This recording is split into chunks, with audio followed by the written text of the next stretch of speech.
네, 4부로 돌아왔습니다. 질문을 이어가도록 하겠습니다. 교수님은 박물관 소속이잖아요. 네. 말씀해주신 것처럼 큐레이터인데 뭐 독립적인 사람도 있고 프리랜서도 있고 뭐 회사 소속도 있고 다양하네요. 네네. 개인의 정체성이 어디에 소속돼 있느냐에 따라서 다양하게 활동하시면 돼요. 그럼 우리 교수님이 받아본 기증품 중에서 제일 기억 남는 건 뭐 있어요? 지금도 기증 너무 의미 있게 받고 있고 네. 저는 컬렉션의 가장 아름다운 거는 작은 돈부터 시작해갖고 하나하나 모으기 시작했다가 살아생전에 다 모으고 내가 즐기고 좋은 게 있으면 좋은 전시할 때 박물관 미술관에 잘 빌려주다가 죽기 직전에 기증하는 거예요. 그럼 내 이름이 남잖아요. 그럼 되네. 네, 저는 그걸 권장하고요. 제가 받은 기증품 중에 뭐 여러 의미가 있는 것들은 검여 유희강 선생님 그 후손들이 네. 34m짜리 관서학부라는 걸 저희 기증을 하고 와. 유품을 다 기증했어요. 장난 3, 아니네. 400점. 그리고 사례를 하나도 원하지 않으세요. 진짜로? 정말 엄청난 거예요. 근데 그 관서학부라고 하는 거를 기증 받는데도 스토리가 있는데 친한 친구가 죽었을 때 그 시대를 풍미한 서예가니까 네네. 친구가 죽은 게 너무 슬프니까 그 슬픈 거에 대한 어떤 그 감상을 만장으로 쓰려고 갔다가 쓰러져 갖고 중풍이 와서 글씨를 못 쓰게 돼요. 어이구 어떻게? 그거를 극복하고 좌수 왼손으로 쓴 마지막 작품이 아까 말씀드린 34m짜리 관서학부라는 와. 건데 그게 또 요즘 북쪽하고 우리가 좀 사이가 좋잖아요. 네. 평양 기행문을 쓴 거예요.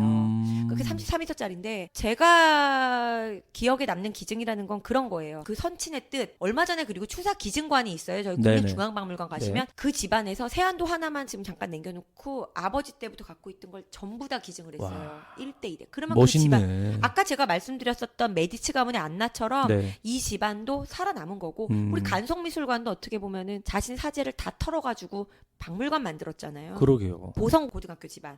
대단한 분들이야. 그럼요. 큐레이터는 그런 분들의 뜻을 이어받아서 지켜나가는 사람들. 이거는 박물관 큐레이터. 예, 그리고 전에 한번 문제가 됐던 건데 해외에서 문화재를 네. 자기 사비로 샀어. 들여왔어. 네. 그거를 정부에서 가지고 안 줘. 보상도 안 해주고 완전히 그냥 뭐 그러는 건 어떻게 생각하세요? 이분은 기증할 생각이 없어.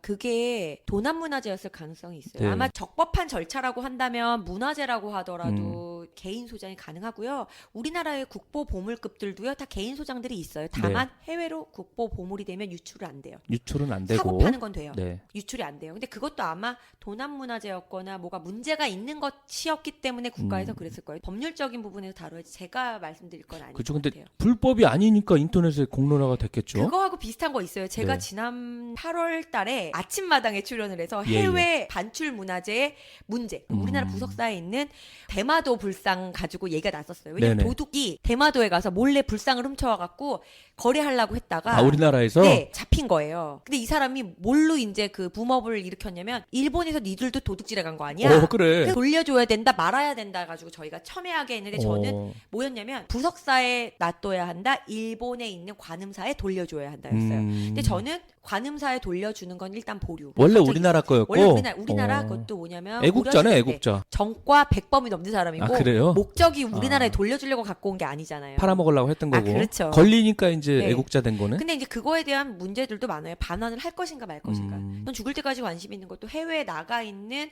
한국 유출된 문화재에 대한 어떤 연구 이런 데 그러네. 관심이 많아요. 그럼 그거 같은 경우는 국제법으로 해야 돼요? 어떻게 해야 돼요? 국제법상 따져봐야 되고요. 그럼 누가 얘기를 내나? 명확하지 않아요. 아직 진행 중이에요? 그게 진행 중이에요. 지금 그거 상고심으로 올라간 걸로 알고 어. 있어요. 정확하지 않아요. 예. 대법원, 굉장히 복잡해요. 대법원 판결이 궁금하네요. 그게 아마 판결이 돌려주라는 쪽으로 아마 나올 가능성이 있어요. 원래 원소유주 일본으로 제가 그래가지고요. 짜증난다. 그거 방송하고 난 다음에 네. 명확한 국제법상에 일단 나가서 이 반출 문화재 이것만 중요한 게 아니라 해외에 있는 한국 반출 문화재에 대한 어떤 환기를 일으켜야 된다라는 걸 좀 약간 붐업을 시켜야 그러네요. 된다라는 그래서 시각이었어요. 우리나라 뭐 대통령이 어느 나라 가면 반환해 주는 거 하잖아요. 외교장관 조사도 힘들었고 제가 그리고 그 다음날 배 타고서 보러 갔거든요. 진짜 네네. 일본 대마도 오. 그 관음사 쬐끄만 절이에요. 좀 안 해? 근데 그래도 그 관음사에서는 거기는 그거를 진짜 부처님으로 모시고 있던 곳인데 거기서 좀 황당한 거죠. 거기서도 좀 황당을 하겠지만 여러 의견들이 있어요. 애매하네요. 네, 그쵸? 저도 그래서 예. 그것에 대한 상황은 보류를 했어요. 그때는 첨예하게 의견을 줘야 되기 때문에 찬반을 했지만.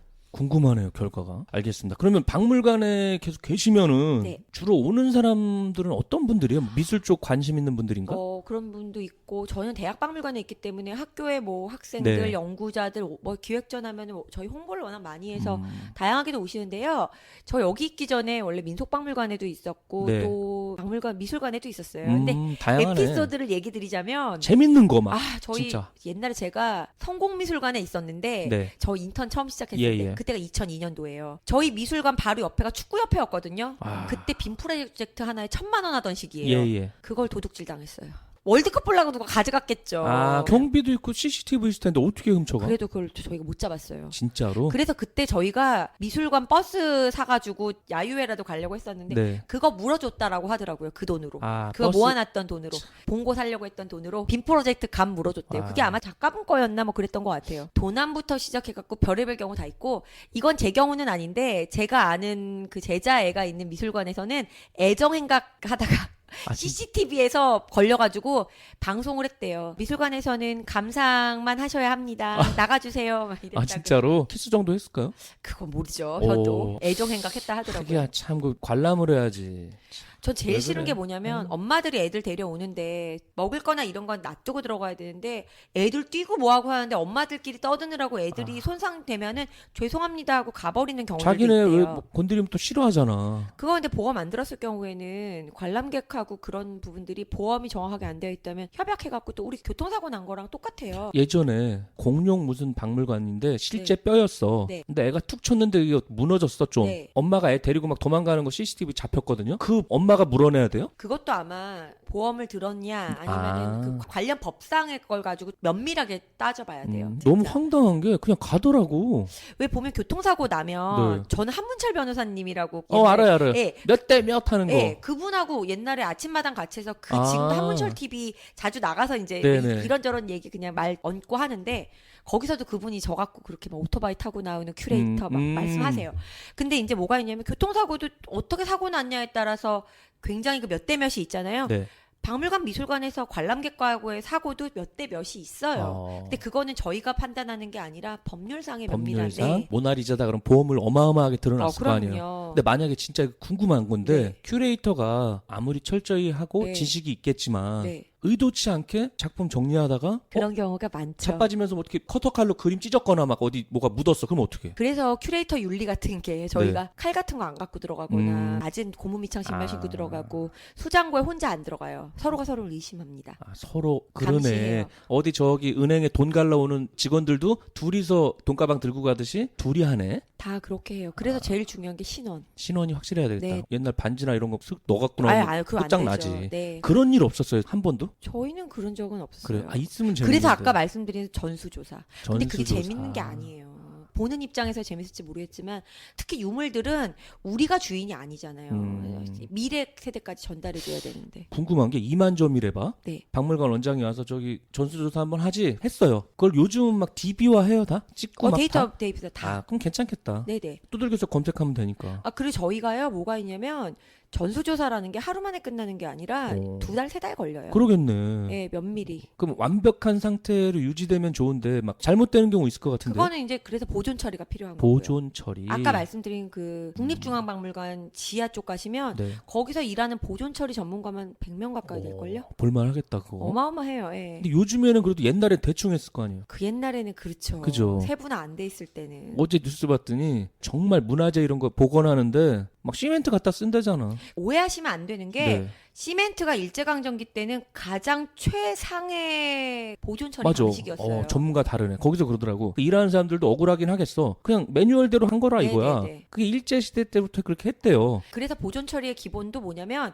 지금 우리 시대에 할 수 있는 가장 좋은 방법으로 보존 처리를 하되 다음 세대들이 건드릴 수 있는 선의 퍼센테이지는 오픈을 해놔요. 근데 거기서 이제 반론으로 보도를 하는 게 외국은 몇백 년 전 방식으로 한다 그러던데 그게 맞아요? 저는 제가 보존 처리사는 아니어서 거기까지에 대한 명확함은 말씀드리기가 어려워요. 보존 처리사 소개 좀 해주세요. 나중에. 보존 너무 처리사들은요 재밌겠다. 거기다가 의뢰하시면 좋아요. 문화재 보존학과 전통 대중문화학과의 그쪽이나 아니면 용인대학교에 박지선 교수님이라고 그분이 고려 불어 같은 거 하시는 분이신데 오. 대가셔서 아마 제자분들이나 이런 분들 있을 거예요. 괜찮네. 근데 내가 봤을 때 그쪽도 돈은 많이 못 벌 것 같아. 힘들죠? 하청받은 분 얘기 들어보니까 시멘트 써야 되는 데는 있더라고요. 거기다만 써야 되는데 기간 단축하고 막 인건비 다 때문에 TPO예요, TPO.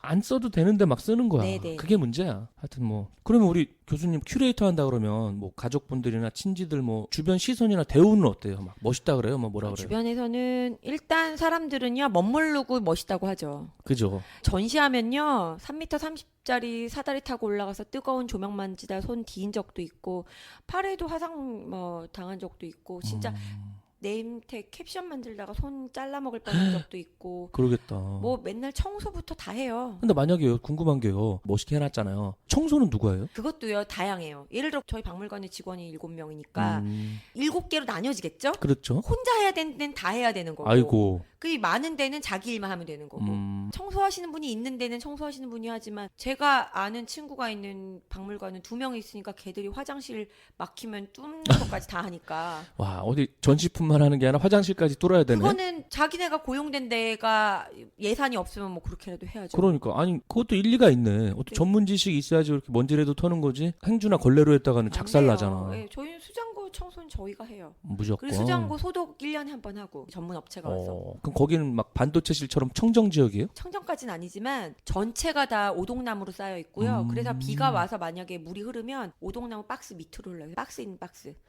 밑으로 흐르고요. 항온항습 20도에 60% 항상 유지돼요. 괜찮네요. 들어가면 아주 산뜻하겠네. 그리고 기분이. 저희 문만 1억이에요. 문만 네. 불나도 안 타겠지 뭐. 안 타요. 혼자 들어갔는데 문 잠기면 어떡해. 잠기진 않아요. 안 그 해요? 시스템이 한 6개 뚫고 들어가야 돼요. 멋있네요. 미션 임파서블 같은 거 그런 거예요. 보면은 비슷해요. 레이저 뚫고 막 가잖아. 그런 거예요. 그런 데를 뚫고 오. 들어가는 그런 문이에요. 그런 식이네요. 엄청난 그 은행 금고문 같은 거. 근데 왜 이렇게 매력도 철철 넘치시는데 왜 결혼을 안 하신 거예요? 졸업하면 제일 먼저 결혼할 줄 알았대요. 그러니까 제가. 막 잘 놀고 막 근데 하니까. 제가 아까 그랬잖아요. 한 번 사람이 인생의 바닥을 딱 치고 난 이후에 뭔가에 빠져들게 되면 이전에 교수님들 한 80대 먹은 교수님들이 쫙 있는데 80 먹은 교수님이 90 먹은 교수님들 커피 타면서 내가 언제까지 막내 해야 돼? 이러시는 거예요. 네. 근데 그분들이 했던 얘기가 있어요. 평생 막내는 계속 막내고 뭐에 하나 미쳐들면 계속 그거의 역할로 살게 된다라는 거예요. 그러면서 사람이 예를 들어서 쏟아 부을 수 있는 에너지가 정해져 있잖아요. 제가 연애나 이런 거에 빠져들 시간에 이거에 빠져들어서 시간이 없었어요. 공부하고 연구하고 이러느라고 네, 그게 저는 시간을 놓쳤네. 아이 키우고 가정 만드는 친구들의 삶과 바꾼 거죠. 어떻게 그죠. 보면. 예. 근데 그분들이 지금 또 부러워할 수도 있거든. 그들의 삶이 부럽고 아까 김정은이라는 친구가 음. 참 좋은 게 다 가진 거죠. 그러니까 남편도 좋지. 남편, 아이, 그게 40에 났어요, 애. 자기 일 다 하지. 네. 얼마나 좋아. 근데 걔는 그만큼 해요. 역할을 한다는 게 뭐냐면 짜증이 없고 자기 삶을 창조적으로 만들고 상상력이 풍부하고 항상 행복한 친구예요. 그러니까 그런 삶이 주어진 거예요. 그러니까 밝더라고 엄청. 엄청 밝아요. 와. 그러니까 저도 밝은데 저하고는 또 다른 에너지죠, 그 친구는. 그러게요. 좀 네. 다르네요. 달라요. 예. 하여튼 그럼 결혼할 생각은 있으세요? 그럼요. 저는요 죽을 때까지 한 번은 할 거예요. 한 번은? 네, 2번은 안 하려고요. 그러니까 한 번 했으면 끝나야지. 그럼요. 60이 돼서 하든 90이 돼서 하든 한 번 할 겁니다. 어떤 분인지 궁금하네요. 저도 궁금해요. 그럼 이상형은 어때요? 뭐, 자기 세계가 있는 사람. 자기만의 세계. 그거 되게 힘든 거거든요. 저도 자기 세계가 있는 건데. 근데 자기만의 세계라는 게 너무 뭉뚱그려지잖아. 자기 전문 분야가 있는 사람. 아, 전문 분야. 네, 자기 분야, 자기 일을 사랑하는 사람. 그게 장사가 돼도 되고 뭐 공부가 돼도 되고 뭐든 상관없죠. 하나의 세계 전문적인 분이면 좋겠네요. 네, 저도 이거예요. 큐레이터는 제 직업인 거고 제가 예술을 좋아하는 게 제 세계인 거죠. 그래도 주변 시선은 괜찮은 편이죠. 나쁘진 않죠. 이게 왜냐면 그죠. 이 직업이 갖고 있는 되게 책임감이나 가치. 그러니까 제가 먹고 사는 게 힘든 거지 남복이에야 좋죠. 저랑 같이 미술관 가고 그러면 뭐 다 너무 좋겠다. 혜택이니까. 와. 예. 그러니까 만약에 저 같은 경우는 뭐 어디 주변에서 이력서 보내면서 좀 어디 좀 좋은 자리 없냐고 하는 경우가 있잖아요. 네, 네. 근데 우리 교수님한테는 전시회 가면 같이 가자 그러겠다. 그럼요. 제가 어디 간다고 하면 뭐 한 10대명씩 따라붙어요. 현정 나도 가면 안 돼 막 이러면서 그럼 같이 가자고 해요. 절대 말해주지 마 가서 전시장 가갖고 한 마디도 안 하는 거야. 요즘은 전시장에서 말을 못 하게 해요. 그래요? 네, 그거 왜냐면 어떻게 큰 소리로 말하면 안 되니까. 전시 들어가기 전에 전시 정보 미리 주고 네. 다 본 다음에 그 다음에 얘기를 해요. 그렇구나. 네. 저기 경주 박물관 갔더니 앱으로 해가지고 뒤에다 꽂으면 설명이 다 나와. 요즘은 그렇게 잘 되어 있어서. 너무 신기하더라. 근데 그게요. 호흡하고 듣는 거하고 기계음으로 듣는 게 달라요. 좀 다를래나요? 그럼요. 전 초짜니까. 일단 무조건 많이 가서 많이 보세요. 이쁘고 좋은 거 보면 기분 좋잖아요. 근데 이렇게 가서 좀 읽어보려 그러면 막 쭉쭉 가니까 우리나라 사람들 줄 서서 막 가잖아. 사람 많으면. 관람 문화요. 얼마 전에 일본 갔다 왔더니 일본 사람들은요. 어때요? 조금이라도 움직이려고 하면 뒷사람들이 옆으로 나오라고 해요. 그럼 죄송합니다. 또 나와야 돼요. 그 우리나라는 줄 서는 것도 뭐 막 쌈박질 날 정도로 막 먼저 일본 사람들은 느긋하더라고요. 저는 그러니까 관람 문화는 좀 지켰으면 좋겠어요. 만약에 어떤 전시회를 갔다. 근데 사람이 많다. 그럴 때 매너를 좀 알려주신다면 어떻게 해야 돼요? 그러니까 저는 일단 사람 많은 시간을 권장하지 않아요. 그래서 좀 부지런한 게 제가 토요일 아침을 말씀드리는 게 열자마자 가면 사람이 별로 없어요. 그러겠네. 나도 토요일 날 늦잠 자거든요. 네. 근데 우리 선생님이 어디 가야 된다니까. 저는 일요일 날은 잘 권장을 안 하는 내가 게 일찍 한 거야. 그쵸. 일요일 날은 교회 가고 뭐 하고 그 다음 날 출근해야 되니까 맞아, 힘들잖아요. 맞아. 네. 근데 토요일은 조금만 부지런 떨면 하루가 길거든요. 길더라. 나 오늘도 네. 길 것 같아. 저 때문에. 그러니까. 토요일 아침 10시부터 12시까지 전시 권장해요. 딱 괜찮겠다. 그때. 딱 그때만. 영화로 치면 조조 시간. 그럼요. 전시는요. 하루에 2시간 이상 보면 힘들어요. 저야 뭐 하루에 뭐 7, 8개씩 보지만. 그렇구나. 그럼 만약에 이제 앞에 사람이 다음 거 보고 싶은데 막 움직이질 않아. 그럴 때는 어떻게 해? 그럴 때는 뭐냐면요. 조금 떨어져가지고 좀 작품들이 이렇게 좀 안 네. 보고 있는 그런 쪽으로 좀 보시면서 방해 안 되게 돌아서 오른쪽 보시고 그 다음에 다시 그쪽 비었을 때 다시 가서 보시고. 우리나라 사람들 급하잖아. 뷔페만 가도 그냥 순서대로 하면 되는데 막 하잖아. 저만 하더라도 성격 되게 급한데 네. 제가 오토바이 탈 때랑 공부할 때랑 전시장 가면 완전 차분해져요. 오, 그렇구나. 네. 저 같은 사람이 잘 그렸네 이 정도지만 교수님은 보면서도 좀 복잡하겠다 생각이. 네, 그렇죠. 그죠? 편하게 볼 수만은 없잖아.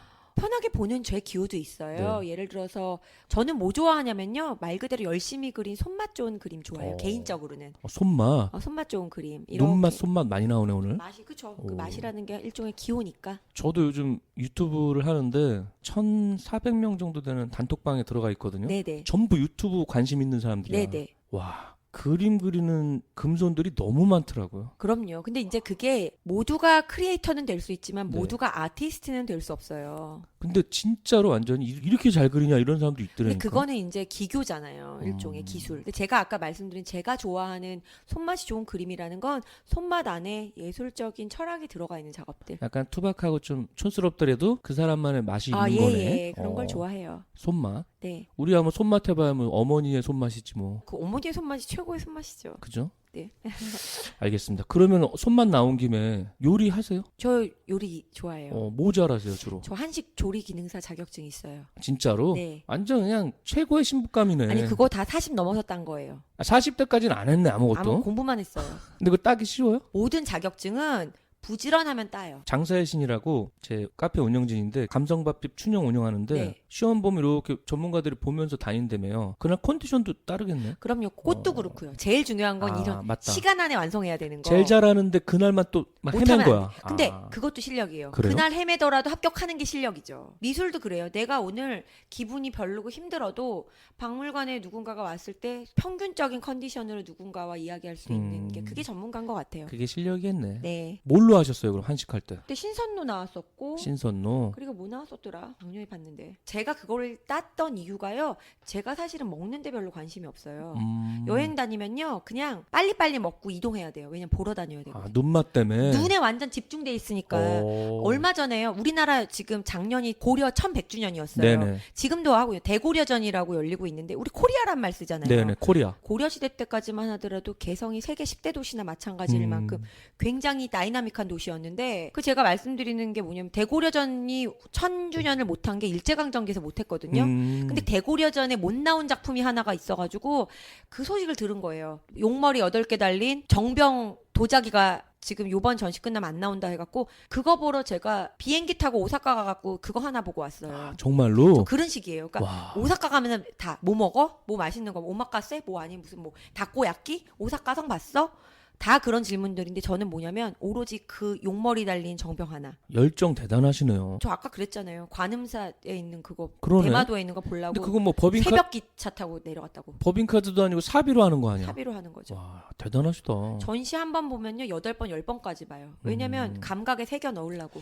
와, 갈 때마다 맛이 달라요? 네. 볼 때마다 다르고요. 아는 만큼 보이는 게 감각이 한 번 봤을 때 감각과 5번 봤을 때 감각이 익혀지는 거예요. 저는 그러네. 그래서 작품은요, 몸으로 익히고 눈으로 감각으로 익히는 거지. 그리고 처음 보시는 분들한테는 억지로 보라고 이야기하지 않아요. 내가 좋아하는 작품의 기호를 갖고 보라고 말씀드리지. 그러네. 아, 하여튼 또 오늘 많이 배우네요, 제가. 그럼 쉬는 날은 뭐 하세요? 쉬는 날도 전시 보러 다니죠. 오늘도요, 이거 끝나고 2시부터 4시까지 박물관 전시 설명하고 4시 반하고 6시하고 7시에 오프닝 하나 둘 3개 있어요. 대단하다. 그러면은 가셔서 이렇게 설명해주면 뭐 어떤 동호회를 운영하시는 거예요? 아니면 저 그런 거 안 해요. 사적인 모임? 왜냐면 동호회 운영 자체가 제가 그러기에는 너무 시간이 많이 흘러서 예, 제 예. 거 하느라 바쁘고요.